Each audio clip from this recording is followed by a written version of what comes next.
Hello বন্ধুরা, কেমন আছো সবাই? আশা করছি সবাই খুব ভালো আছো। তো দেখো আমি রেডি হয়ে গেছি। তার আগে বলেনি রুমা অনস চ্যানেলে তোমাদের সকলকে অনেক বেশি ওয়েলকাম। আমি রুমা শুরু করতে যাচ্ছি আজকের আবার আরেকটা নতুন ব্লগ।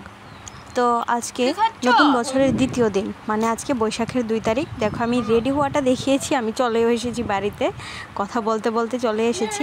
আর আজকের ব্লগটা না একটু তাড়াতাড়ি শ্যুট করেছি, মানে বেশি আনন্দে পড়ে গেলে যা হয়, ঠিক টাইমে ব্লগটা না শ্যুট করে একটু একটু ক্লিপ নিয়েই মোবাইলটা রেখে দিয়েছি, এরকম একটা অবস্থা আর কি। অনসের কাণ্ড দেখো। এখানে কিন্তু আমি সকাল 10টার সময় এসেছিলাম আমাদের বাড়িতে। আমি এসে তোমরা দেখেছো যে আমি একটু ওই যে খই দই মা মেখেছিল ওইটা খেয়েছি, ভাত আর খাইনি, কারণ দিদি আসবে, ছোটো বোন আসবে, মাসি আসবে, সবাই আসবে, তো অপেক্ষা করছিলাম। তো এরকম করতে করতে সবাই এসেছেও, তারপর দুপুরবেলা আমাদের খাওয়া দাওয়া কমপ্লিট হয়ে গেছে। আর এদিকে এখন কিন্তু এটা সন্ধ্যার সময় মা আর মাসি মিলে, দেখো তোমরা কার কার বাড়িতে এরকম এই পিঠেটা বানায় আমি ঠিক জানি না। আমাদের বাড়িতে আবার ছোট বাচ্চাদের, মানে 6 মাস পরে যাদের দাঁত ওঠে না, দাঁত উঠলে প্রথম দিদা দাদু বা ঠাম্মা দাদু যাই হোক যার বাড়িতে আছে, খাওয়ায় আর কি, এটার পায়েস বানিয়ে খাওয়ায়। তো সেটা মা মাসি মিলে বানিয়েছে। আর এখানে দেখো আমার উপর পরে রান্নার দায়িত্বটা, ওই যে পায়েসটার কথা বলেছিলাম, এই পায়েসটা কিন্তু এখানে মা বসিয়েছে, দাদাভাই একটু নাড়া দিচ্ছিল আর কি। এই যে দেখো পায়েস রান্না হয়ে গেছে। এখন উনি আছে, অংশ আছে, আমার সোনামণি আছে। আমার সোনামণির প্রথম দাঁত উঠেছে। আমার চ্যানেলে তোমরা দেখতে পাবে আমার অংশরে যখন নতুন দাঁত উঠেছিল তখন মা এই পায়েসটা রান্না করেছে বা ওকে খাইয়ে দিয়েছিল। আর এই ব্লগটা কিন্তু আছে আমার চ্যানেলে, তোমরা একটু চেক আউট করে নিও। তো যেটাই বলছিলাম আর কি। তো এখানে দেখো তারা সবাই নতুন ড্রেস পরে বসে গেছে। এখন বাবু, মা আর মাসি মিলে সোনামণিকেও খাইয়ে দেবে, উনিকেও খাইয়ে দেবে, অংশকেও খাইয়ে দেবে, কারণ সোনামণির প্রথম দাঁত উঠেছে, তো এই জন্য এই পায়েসটা খাওয়াতে হয়। তো আমার না এই নিয়মটা আমার কাছে খুবই ভালো লাগে, যে প্রথম মানে দাঁত ওঠারও একটা কোনো নিয়ম আছে, এটা ভাবলে বেশ ভালো লাগে।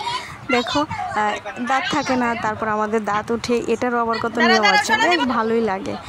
তো এখানে বাবু খাইয়ে দিচ্ছে, তারপরে এই যে দেখো অংশ বাবাকেও খাইয়ে দিচ্ছে বাবু। তো এরকম করে সবাইকে খাইয়ে দিচ্ছে। আর ওইদিকে কিন্তু আমার রান্না চলছিল। রান্না কি হচ্ছিল, রান্না ওই যে দেখেছো একটা মানে মাছের মাথাটা না অনেক বড় ছিল, তো বাড়ির সবাই তো নিমন্ত্রিত, তো এই জন্য বাবু বললো, বাবুর ইচ্ছে হলো ঘন্ট খাবে, তো এই জন্য এটা দিয়ে ঘন্ট রান্না করেছি। আর মাছ ওই আলু দিয়ে একটা ঝোল টাইপের একটা রান্না করেছি।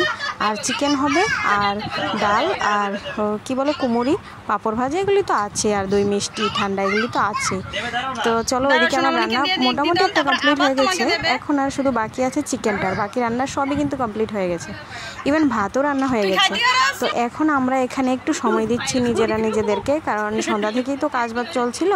তো এখন ভাবলাম যে এই অনুষ্ঠানটা আগে সেরে নিই, কারণ সোনামণিও ঘুমিয়ে যাবে, অংশও ঘুমিয়ে যাবে, তো এজন্য এই অনুষ্ঠানটা আগে সেরে নিচ্ছিলাম। আবার মাও নতুন বছর জামাইদের দেবে, তো এইগুলি চলছিল আর কি এই সময়টার মধ্যে। আর ওইদিকে সবাই এসে গেছে, তোমাদের দাদাভাইও গেছে, দাদাভাই এসেছে, তারপরে আমার ছোটো বোনের জামাইও এসেছে, মানে 3 জামাই ওরা আছে, ওই ঘরে গল্প করছে। ওরাও এখন পায়েস খাবে, ওদেরকেও পায়েস দেওয়া হয়েছে, ওরাও পায়েস খাবে। তো এরকমভাবে কিন্তু তোমাদের কার কার বাড়িতে এরকম এই নিয়মটা আছে অবশ্যই কমেন্ট করে জানাবে। পায়েসটা না খুব টেস্ট হয়েছিল, কিন্তু খুবই টেস্টি হয়েছিল। আর আর আর বাবু, দিদি একটা কাণ্ড করেছে। দিদি কি কাণ্ড করেছে, বাবুকে মানে যে টি শার্টটা দেওয়া হয়েছে আমাদের বাড়ি থেকে, এই যে এই টি শার্টটা দিদি বাবুকে পরিয়ে দিচ্ছিল। জানো তো দিনগুলি না চলে যায়, কিন্তু কথাগুলি আর স্মৃতিগুলো ধরে রাখতে হয়, কোনো রকমে যেন বেঁধে ধরে রাখি আর কি। তো এই একটা অবস্থা হয়ে যায়। আর বাবুর শরীরটা ভালো নেই, এটা নিয়ে আমরা এখন সবাই খুবই টেনশানে আছি, এটাই হলো কথা। তো দেখতে দেখো এখানে দেখিয়েও দিচ্ছিলাম যে দেখেছো তো অংশের ড্রেসটা কীরকম। হ্যাঁ, আমি অবশ্যই তোমাদের সঙ্গে একটা ব্লগ শেয়ার করব অংশের নতুন বছরের, বা আমাদের নতুন বছরে কে কী পেলো, কে কী পেলাম, তো সেটা একটা ভিডিও আসছে খুব শীঘ্রই। তো দেখো উনির মাথা দিয়ে ঢুকছিল না, আর দিদি বাবুকে পরিয়ে দিচ্ছে অনেক টি শার্ট। দেখো এই দেখো টি শার্টটা খুবই কিন্তু সুন্দর, কিন্তু ওর মাথাটা দিয়ে ঢুকছিল না। আর এইখানে দেখো 3 জামাই মিলে এক গামছা পরে বসে আছে, যা হাসির কাণ্ড। মানে বলো তো কি, নিচে হাফ প্যান্ট পরা আছে, এই জন্য ওরা একটা গামছা দিয়ে এরকমভাবে। আর মা কি করেছে দেখো, 3 জামাইয়ের জন্যই একরকম টি শার্ট নিয়ে এসেছে।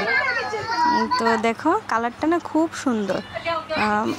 পয়লা বৈশাখ বলো আর কি আর দেবে, তো আমরা বলেছি এবার দিতেই হবে না, মানে অনেক করে না করেছি, কিন্তু মা শুনলো না। বাবুর মনটা মানছে না, কারণ মা বাবু সবসময় এরকম কিছু না কিছু একটা দিয়েই থাকে। বাবুর শরীরটা ভালো নেই জানো তো, বিশেষ করে বাবুর শরীরটা ভালো নেই, এই জন্য আমাদের কারোরই মন ভালো নেই। তো এখানে মাসি আবার তাদের দিয়ে দিয়েছে, আশীর্বাদ স্বরূপ টাকা দিয়েছে। তো যা পারে যখনই পারে তখনই দেয় গো, আর বলে লাভ নেই। এখানে দেখো মাসি আবার জামাইদের দেয়নি, আমাদের দিয়েছে। আমাদের 3 বোনকে 3টা নাইটি দিয়েছে মাসি, বেশ সুন্দর কিন্তু ছিল নাইটিগুলি, কালারগুলি খুব দারুণ হয়েছে।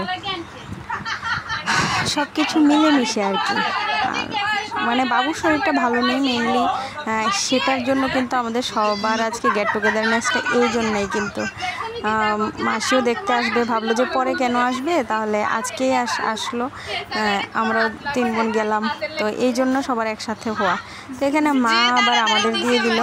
তো এই আর কি, এইভাবেই আমরা আমাদের নতুন বছরটা বাবার বাড়িতে একটা দিন কাটিয়েছি বেশ আনন্দ করে। আর কুষাণ এখানে মাকে দিয়েছে এই সুন্দর শাড়িটা, মা পরবে, তোমরা দেখবে একদিন মা পরবে। আর মাসি মাকে এই ব্লাউজটা দিয়েছে।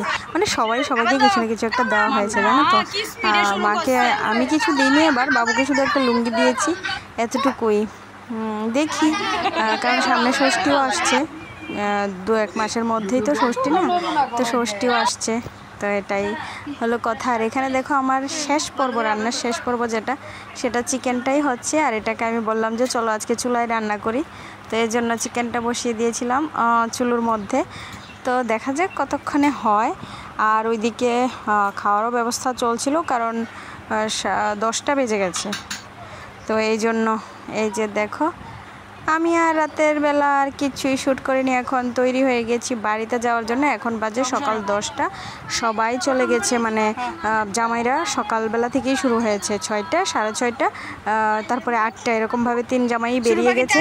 তো আজকের মতো ব্লগটা আর বেশি বড় করছি না, সবাই ভালো থাকবে, সুস্থ থাকবে। আমিও গাড়িতে চেপে গেছি, এখন আমি বাড়ির সামনে নেমে যাব। টাটা। কেমন লাগলো ব্লগটা অবশ্যই জানাবে। খুব খারাপ লাগছে, কিন্তু কিছু করার নেই, দিদিও চলে যাবে, বোনও চলে যাবে। এখন আমি তো চলেই এসেছি, মাসিও আমার সঙ্গে চলে এসেছিলো, মাসি নেমে গেছে, গাড়িতে উঠে চলে গেছে। Tata, by.